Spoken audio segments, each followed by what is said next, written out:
কোনো একটা বুলেট এসে আমার বুকটা হয়তো বিদ্ধ করে দিয়েছে এবং সেই মিছিলে আমি হাসতে হাসতে আমি শহীদ হয়ে গেছি।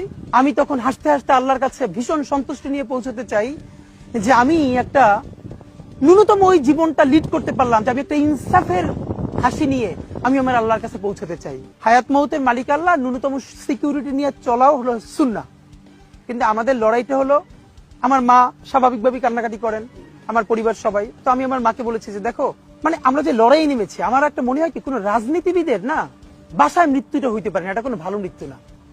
যিনি রাজনীতি করেন, যিনি লড়াই করেন, যিনি বিপ্লবী, যিনি সংগ্রামী, তার মৃত্যুটা হবে একটা সংগ্রামের মধ্য দিয়ে, একটা রাজপথে, একটা গ্লোরির মৃত্যু। আমি তো ভীষণ ভাবে প্রত্যাশা করি, আমি ছোটবেলা থেকে এই স্বপ্নটা দেখি, অনেক জায়গায় বলেছি, যে একটা তুমুল মিছিল হচ্ছে অন্যায়ের বিরুদ্ধে।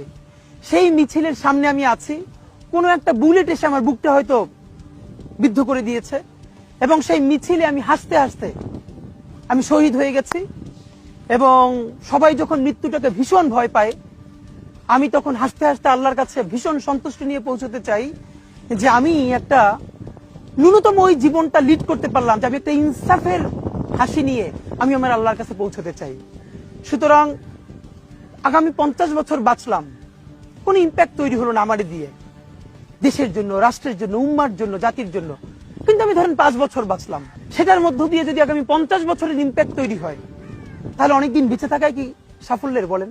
শহীদ প্রেসিডেন্ট জিয়াউর রহমান কয়টা দিন বেঁচেছেন, কিন্তু ভাবেন আজকে পর্যন্ত উনি আমার অনুপ্রেরণা।